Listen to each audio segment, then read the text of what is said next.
Lantas datanglah malaikat Jibril bersama ya malaikat penjaga gunung. Kemudian ia bersalam kepada Rasulullah. Kemudian malaikat ini berkata kepada Rasulullah, seandainya Rasulullah itu mau ya dan menyuruh ia untuk mengangkat gunung kemudian ia lemparkan ke penduduk kota Taif itu karena sudah durhaka kepada nabinya, kepada rasulnya, jamaah yang dirahmati Allah, ia akan lakukan.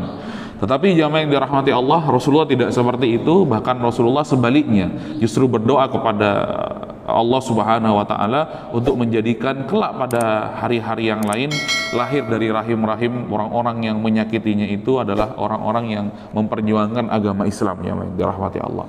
Begitu. Tapi dan ternyata keinginan dan doa Rasulullah Shallallahu Alaihi Wasallam itu diijabah oleh Allah Subhanahu Wa Taala ketika terjadi perang penumpasan ya pasukan Musailamah Al-Kadzab. Justru banyak dari pemuda-pemuda kota Taif itu bergabung bersama Rasulullah Shallallahu Alaihi Wasallam ketika menumpas gerakan Nabi palsu, kemudian menumpas gerakan orang-orang murtad di zaman Abu Bakar As-Siddiq sepeninggal Rasulullah, kemudian menumpas orang-orang yang menolak membayar zakat, jamaah yang dirahmati Allah Subhanahu wa taala.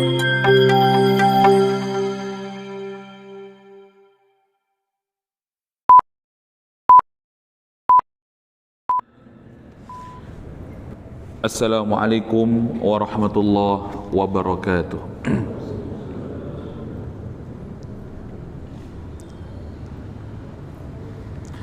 Innal hamdalillah nahmaduhu wa nasta'inuhu wa nastaghfiruh wa nastahdihi wa natubu ilayhi wa na'udzu bihi min shururi anfusina wa min sayyiati a'malina.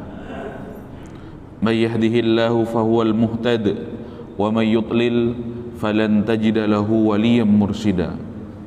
Asyhadu an la ilaha illallah wa asyhadu anna Muhammadan abduhu wa rasuluh la nabiyya wa la rasula ba'dah. Qala Allah ta'ala fil Qur'anil Karim, a'udzu billahi minasy syaithanir rajim. Bismillahirrahmanirrahim.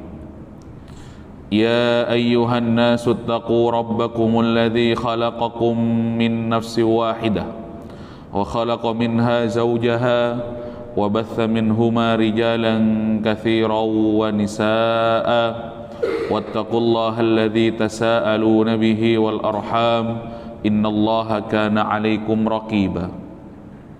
Rabbi shrah li sadri wa yassir li amri wahlul 'uqdatam min lisani yafqahu qawli. Radina billahi rabba wa bil islami dina wa bi Muhammadin sallallahu alaihi wasallama nabiyyan wa rasula. Rabbana zidna ilma warzuqna fahma. Alhamdulillah jamaah rahimakumullah. Kita bersyukur kepada Allah Subhanahu wa taala. Allah kumpulkan kita di dalam majelis ilmu. Man salaka tariqan yaltamisu fihi ilman sahalallahu lahu bihi tariqan ilal jannah. Barang siapa yang keluar dari rumahnya dalam rangka menuntut ilmu, maka Allah akan mudahkan jalannya menuju surga. Kemudian Rasulullah Shallallahu Alaihi Wasallam memuji mereka yang hadir di masjid, kemudian hadir di majelis ilmu. Man tawadda'a fi baitihi, di dalam hadisnya, thumma atal masjidah kana fis salati hatta yarji'a. Barang siapa yang berwudu dari rumahnya, siapapun, kata Rasulullah Sallallahu Alaihi Wasallam, kemudian ia mendatangi rumah Allah, mendatangi masjid, ya, maka ia terhitung dari berangkat sampai ia pulang kembali ke rumahnya. Kana fis salati hatta yarji'a, maka ia terhitung melaksanakan sholat, ya, pahala sholat mengalir terus kepadanya sampai ia kembali lagi pulang ke rumahnya, sampai ia menginjakkan kaki lagi di rumahnya, hatta yarji'a, ya, fala yaf'al hakadha. Kemudian selama di masjid itu, ya, Rasulullah Shallallahu Alaihi Wasallam melarang namanya tasbik. Tasbik itu duduk-duduk sambil begini, ya, jamaah yang dirahmati Allah. kemudian duduk-duduk di masjid ya sambil nyandar begini ke belakang, jamaah yang dirahmati Allah Subhanahu wa taala. Itu tasybik kata Rasulullah sallallahu alaihi wasallam ya, duduk seperti orang yang malas, kemudian duduk seperti orang yang sedang gundah gulana, karena memang ia dalam posisi yang sangat istimewa, berada posisi dalam ya dihitung pahala sholat terus mengalir kepada dirinya sampai dia pulang kembali ke rumahnya. Maka menjadi penting jamaah yang dirahmati Allah Subhanahu wa taala, dan kita yang memakmurkan masjid ya, ini menjadi kebanggaan untuk kita bahwasanya kita dimudahkan oleh Allah Subhanahu wa taala datang ke masjid kemudian sholat berjamaah. Belum lagi ya fadilah-fadilah yang lainnya, man syahidal isya wal fajr jama'atan kana kaqiyamil lailah. Barang siapa yang melaksanakan sholat isya dan sholat subuh secara berjamaah, maka baginya pahala orang yang melaksanakan sholat malam atau sholat tahajud semalam suntuk, jamaah yang dirahmati Allah Subhanahu wa taala. Salawat dan salam mari kita haturkan kepada junjungan kita Nabiullah Nabi Muhammad sallallahu alaihi wasallam, kepada keluarga beliau, kepada sahabat beliau, kepada para tabi'in, tabi'ut tabi'in, dan orang-orang yang senantiasa mengikuti jejak langkah beliau hingga hari kiamat. Jamaah rahimakumullah, di dalam perjalanan dakwah Rasulullah sallallahu alaihi wasallam kita kenal namanya hijrah ke Taif ya. Juga kita kenal namanya hijrah ke Habasyah. Ya, baik itu hijrah ke Habasyah yang pertama maupun yang kedua. Ya, hijrah ke Habasyah ya, meninggalkan cerita yang begitu miris jamaah yang dirahmati Allah ya, tak kalah juga ketika hijrah ke Taif ya. Salah seorang yang ikut serta dalam hijrah ke Habasyah itu ternyata ya, dia justru murtad. Karena hari-harinya ketika sampai di sana, tempatnya orang Nasrani ya, dia pagi dan sore melihat kemegahan bangunan ataupun gereja ataupun tempat orang-orang Nasrani itu beribadah begitu. Setiap pagi dilihat begitu indah, setiap sore ia datang begitu indah, jamaah yang dirahmati Allah Subhanahu wa taala. Kemudian lama-lama ia tertarik dan kemudian masuk, lantas ya dia murtad, jamaah yang dirahmati Allah. Begitu juga hijrah ke Taif ya, juga menyisakan kisah yang pilu jamaah yang dirahmati Allah yang terjadi kepada Rasulullah sallallahu alaihi wasallam secara pribadi. Pikiran Rasulullah secara manusia itu, pikiran Rasulullah secara manusia ketika hijrah ke Taif yang sekarang banyak dikunjungi oleh jamaah umrah misalkan, yang banyak yang ya, jalan-jalan ke Taif ya, yang jalan yang begitu terjal, kemudian kanan kirinya di kanan ya, kalau kita naik kendaraan umum itu ke sana, sebelah kanan tebing yang begitu tinggi, batu-batu yang begitu cadas ya, dibelah, kemudian di sampingnya jurang jamaah yang dirahmati Allah. Kemudian sampai kota Taif, ternyata kota Taif ini tempat yang hijau ya, berbeda dengan kota Makkah yang kering dan tandus. Pikiran Rasulullah sallallahu alaihi wasallam ketika sampai ke kota Taif itu, ini secara manusiawi jamaah yang dirahmati Allah, karena memang Rasulullah selain ia adalah Rasulullah, nabi yang diutus, kemudian baginya malaikat Jibril ya, sebagai orang yang sebagai malaikat yang menyampaikan wahyu kepada malaikat Jibril, juga ada sisi manusianya jamaah yang dirahmati Allah begitu. Pikirannya Rasulullah sallallahu alaihi wasallam ketika sampai ke kota Taif itu akan disambut yang dengan sambutan yang begitu hangat, dengan sambutan yang begitu meriah ya, begitu jamaah yang dirahmati Allah. Ternyata sampai ke kota Taif, sambutannya bukan sambutan yang hangat, tetapi sambutan justru sambutan panas jamaah yang dirahmati Allah begitu. Sambutan panas begitu. Kalau ya sekarang ya, misalkan di tempat di mana di Indonesia misalkan banyak rame-rame ya, masalah lahan dan lain sebagainya, itu terjadi demo, kemudian disemprot ya pakai water cannon dan lain sebagainya, macam-macam. Ternyata itu sama hangatnya juga, bahkan panas ya, kalau Rasulullah Shallallahu Alaihi Wasallam sampai ke kota Taif, ketika dari kejauhan melihat orang-orang Taif itu keluar semuanya ke pintu gerbang kota Taif, yang laki-laki, yang perempuan, tua, muda, anak-anak keluar semuanya. Kemudian Rasulullah berpikiran disambut dengan sambutan yang begitu hangat. Ternyata tidak hangat tapi panas. Ketika mendekat ya, mereka tahu kalau Nabi Muhammad yang hadir dan datang hijrah ke kota Taif, mereka ambil batu kemudian mereka lemparkan ya kepada Rasulullah dan para sahabat yang menyertai Rasulullah pada saat itu Jamaah yang dirahmati Allah Subhanahu wa taala. Sampai diriwayatkan oleh Syekh Syafiur Rahman Al-Mubarakfuri dalam kitabnya, Rasulullah itu sampai bagian pelipisnya itu berdarah, kemudian oleh salah seorang sahabat dievakuasi ke sebuah kebun yang dimiliki oleh orang Yahudi. Di situ Rasulullah diamankan, dievakuasi. Jamaah yang dirahmati Allah Subhanahu wa taala. Lantas datanglah malaikat Jibril bersama malaikat penjaga gunung. Kemudian ia bersalam kepada Rasulullah. Kemudian malaikat ini berkata kepada Rasulullah, seandainya Rasulullah itu mau dan menyuruh ia untuk mengangkat gunung, kemudian ia lemparkan ke penduduk kota Taif itu karena sudah durhaka kepada nabinya, kepada rasulnya, jamaah yang dirahmati Allah, ia akan lakukan. Tetapi jamaah yang dirahmati Allah, Rasulullah tidak seperti itu. Bahkan Rasulullah sebaliknya justru berdoa kepada Allah Subhanahu wa taala untuk menjadikan kelak pada hari-hari yang lain lahir dari rahim-rahim orang-orang yang menyakitinya itu adalah orang-orang yang memperjuangkan agama Islam, jamaah yang dirahmati Allah. Begitu. Dan ternyata keinginan dan doa Rasulullah Shallallahu Alaihi Wasallam itu diijabah oleh Allah Subhanahu Wa Taala ketika terjadi perang penumpasan pasukan Musailama Al-Kadzab. Justru banyak dari pemuda-pemuda kota Taif itu bergabung bersama Rasulullah Shallallahu Alaihi Wasallam ketika menumpas gerakan Nabi palsu, kemudian menumpas gerakan orang-orang murtad di zaman Abu Bakar As-Siddiq sepeninggal Rasulullah, kemudian menumpas orang-orang yang menolak membayar zakat, jamaah yang dirahmati Allah Subhanahu wa taala. Itu sisi manusiawinya Rasulullah sallallahu alaihi wasallam Begitu juga sisi manusiawinya Rasulullah itu hadir. Begitu, memang Rasulullah ini manusia biasa, yuha yang diwahyukan kepadanya oleh Allah Subhanahu wa taala melalui malaikat Jibril.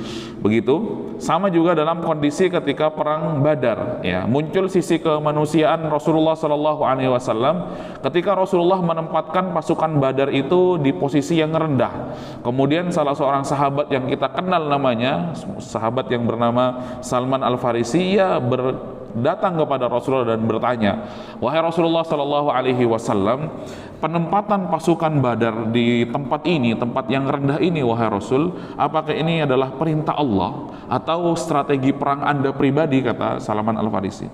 Salman Al-Farisi kita tahu jamaah yang dirahmati Allah adalah memang orang Persia yang memang dikenal dengan strategi jitu, dengan peperangannya. Kemudian Rasulullah bertanya, memang kenapa wahai Salman Al-Farisi? Kalau itu adalah perintah Allah, maka kita laksanakan, kata Salman Al-Farisi. Kemudian kalau ini adalah strategi Anda, wahai Rasulullah, boleh nggak saya usul? Kemudian kata Rasulullah SAW, apa usul kamu? Wahai Rasulullah, kalau bisa pasukan Badar ini kita angkat ke puncak gunung pada saat itu, di tengah gunung Badar itu ataupun bukit Badar itu kita taruh di atas. Kemudian nanti di pertengahan bukit Badar itu ada sumur Badar, kemudian alirannya itu kita tutup. Jadi nanti orang-orang yang dibawa kafir Quraisy itu, orang-orang musyrik yang ada di bawah itu kekurangan pasokan air, kemudian posisi kita juga berada di atas. Jadi kalau kita memanah, kemudian kalau kita itu menombak ketika berada di posisi atas kan enak, wahai Rasulullah. Jadi sudah menang posisi dan menang penempatan pasukan. Kemudian kata Rasulullah, ayo laksanakan, jamaah yang dirahmati Allah Subhanahu wa taala. Itu muncul sisi Rasulullah Sallallahu Alaihi Wasallam sebagai manusia biasa. Makanya syahadat kita abduhu wa rasuluh. Selain Rasulullah adalah seorang rasul, kemudian Rasulullah adalah seorang hamba Allah Subhanahu wa taala. Makanya yang dirahmati Allah Subhanahu wa taala, Syekh Muhammad bin Abdul Wahhab menuliskan ataupun mengutip dalam kitabnya ataupun mengabadikan dalam kitab Tauhid ini pasal tentang dakwah untuk mendakwahkan tauhid, syahadati atau syahadatu alla ilaha illallah. Jemaah yang dirahmati Allah Subhanahu wa taala. Begitu, untuk mendakwahkan tauhid ini pada diri kita pribadi, kemudian kepada orang-orang di sekitar kita, bahwasanya Allahus Samad, Allah adalah tempat bergantung, Allah satu-satunya zat yang berhak diibadahi dan disembah, jamaah yang dirahmati Allah. Maka diperintahkan ad-du'a ila syahadati alla ilaha illallah secara khusus, sehingga nanti ketika tauhid itu didakwakan kepada orang-orang di sekitar kita atau kepada masyarakat kita, jamaah yang dirahmati Allah, Tidak ada alasan nanti orang-orang yang menyembelih kerbau kemudian kepalanya dilarung ke lautan, kemudian ketika ditanya, "Oh enggak, saya tidak berbuat apa-apa kok, saya cuma ngasih makanan ikan saja dengan kepala kerbau ini, dengan kepala kambing atau kepala sapi ini," jamaah yang dirahmati Allah. Begitu. Jadi mereka kalau ditegur, "Wah, kamu kok melarung itu?" Begitu. Itu adalah perbuatan kesyirikan, jamaah yang dirahmati Allah. Begitu. Tapi kalau ditanya alasannya, akhirnya enggak, saya hanya ngasih makanan aja. Padahal keyakinannya tidak, jamaah yang dirahmati Allah Subhanahu wa taala, untuk penjaga ini itu dan lain sebagainya, penjaga tempat tersebutnya. Begitu. Atau ketika ditanya, "Kok kamu memberikan sesajen di pohon besar itu?" Enggak, saya hanya ngasih makanan burung saja. Begitu.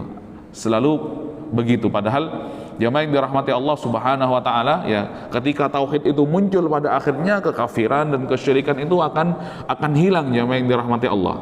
Ya, qul hadhihi sabili ad'u ila Allah. Secara khusus Allah Subhanahu wa taala berfirman, ini adalah jalanku. Ya, kita dakwahkan kepada jalan Allah Subhanahu wa taala.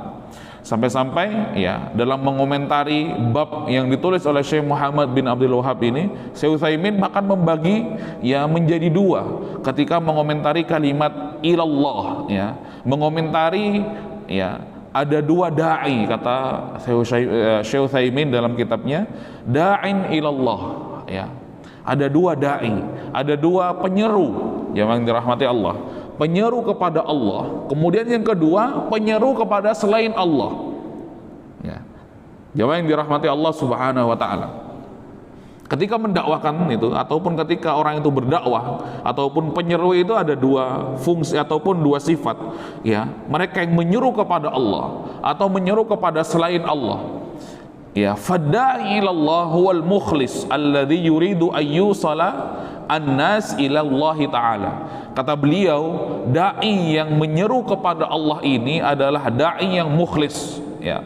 Jamaah yang dirahmati Allah Subhanahu wa taala, dai yang ikhlas, ya. Allah ikhlas itu seperti apa? Alladzi yuridu ayyusalan nasa ilallahi ta'ala, yang cita-citanya, jamaah yang dirahmati Allah, tidak lain dan tidak bukan ingin mengajak manusia, menyampaikan manusia kepada Allah Subhanahu wa taala, bukan kepada yang lainnya.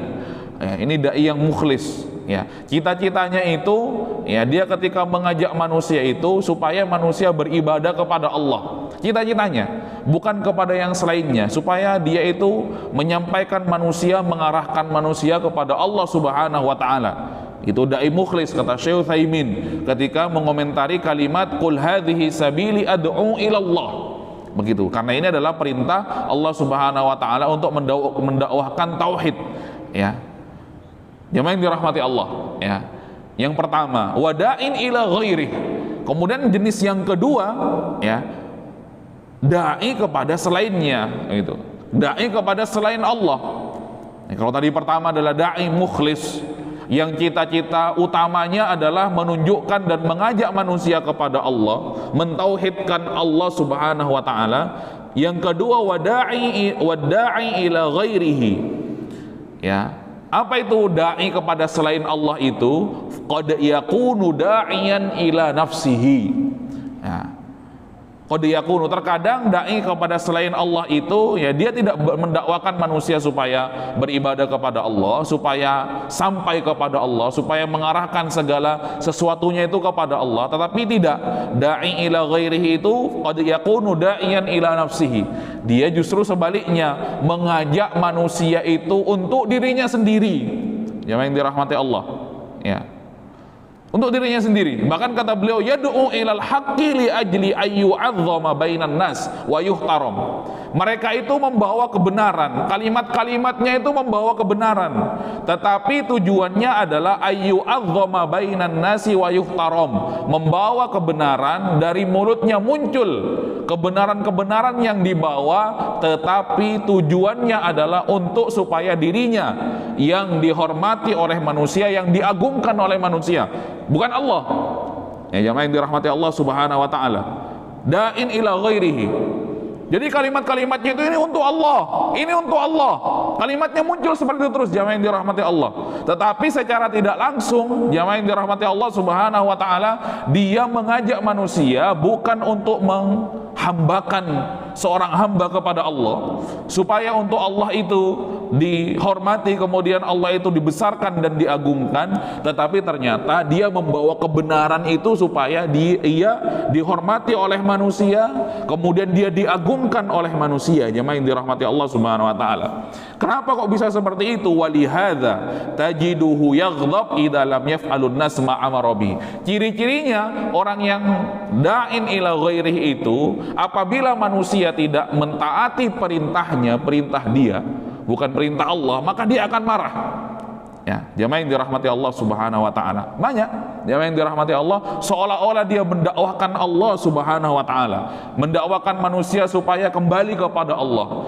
Dalam mulutnya muncul ya ayat-ayat Allah, muncul hadis-hadis Nabi, muncul perkataan-perkataan sahabat, perkataan-perkataan hikmah para ulama dan para salafus saleh, tetapi ternyata yang ia inginkan supaya manusia itu memperbesar dirinya, membesarkan dirinya, membesarkan kelompoknya, membesarkan kerajaannya, dan membesarkan barangkali partainya. Jamaah yang dirahmati Allah Subhanahu wa taala. Waliyadu billah, ya da'in ila ghairihi. Makanya ciri-cirinya kata beliau, tajiduhu yaghdab idza lam yaf'al an-nas ma amara bih. Ya jamaah yang dirahmati Allah Subhanahu wa taala, apabila manusia tidak melaksanakan perintahnya, bukan perintah Allah, dia akan marah. Jamaah yang dirahmati Allah, wah kurang ajar nih, disuruh, nah begitu. Jamaah yang dirahmati Allah, disuruh malah ya, saya suruh. Nah, itu jamaah yang dirahmati Allah Subhanahu wa taala.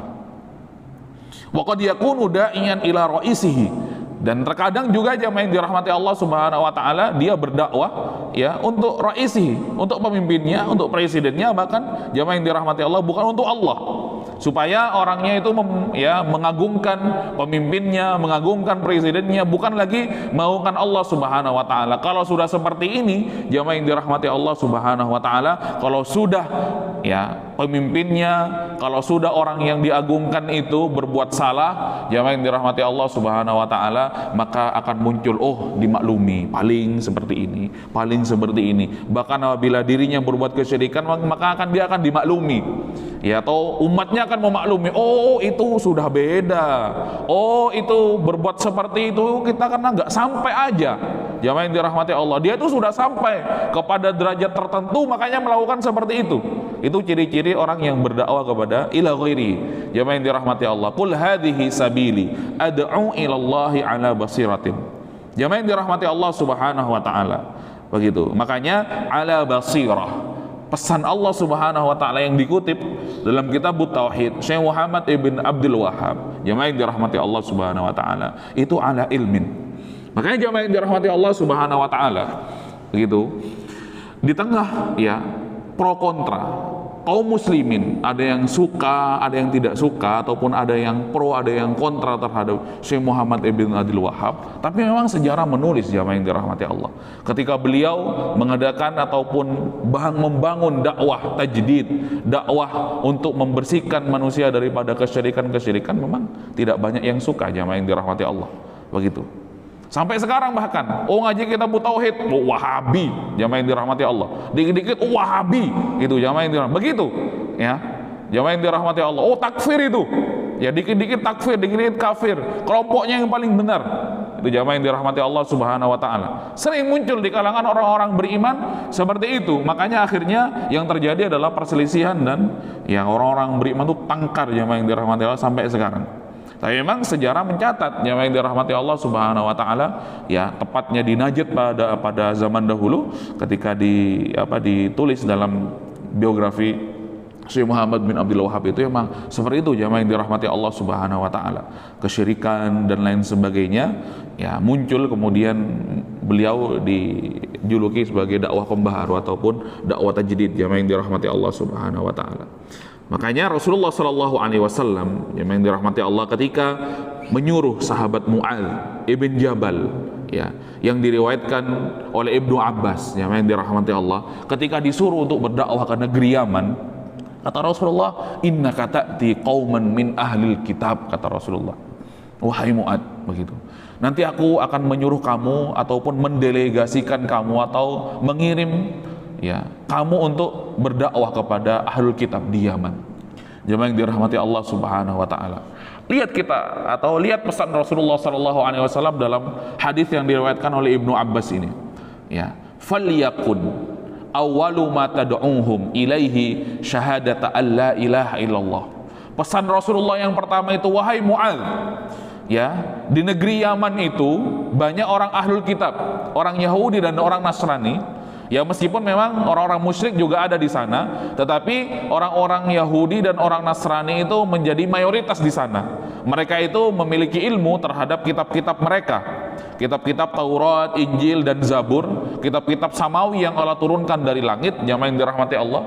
Makanya Rasulullah SAW ketika berpesan kepada sahabat Mu'adz ketika akan berangkat ke Yaman, falyakun awwalu ma tad'uhum ila syahadatillah. Ini poinnya jamaah yang dirahmati Allah. Wahai Mu'adz, ingat, dakwah yang pertama yang harus kamu sampaikan kepada mereka itu syahadatu alla ilaha illallah. Tidak ada yang lain.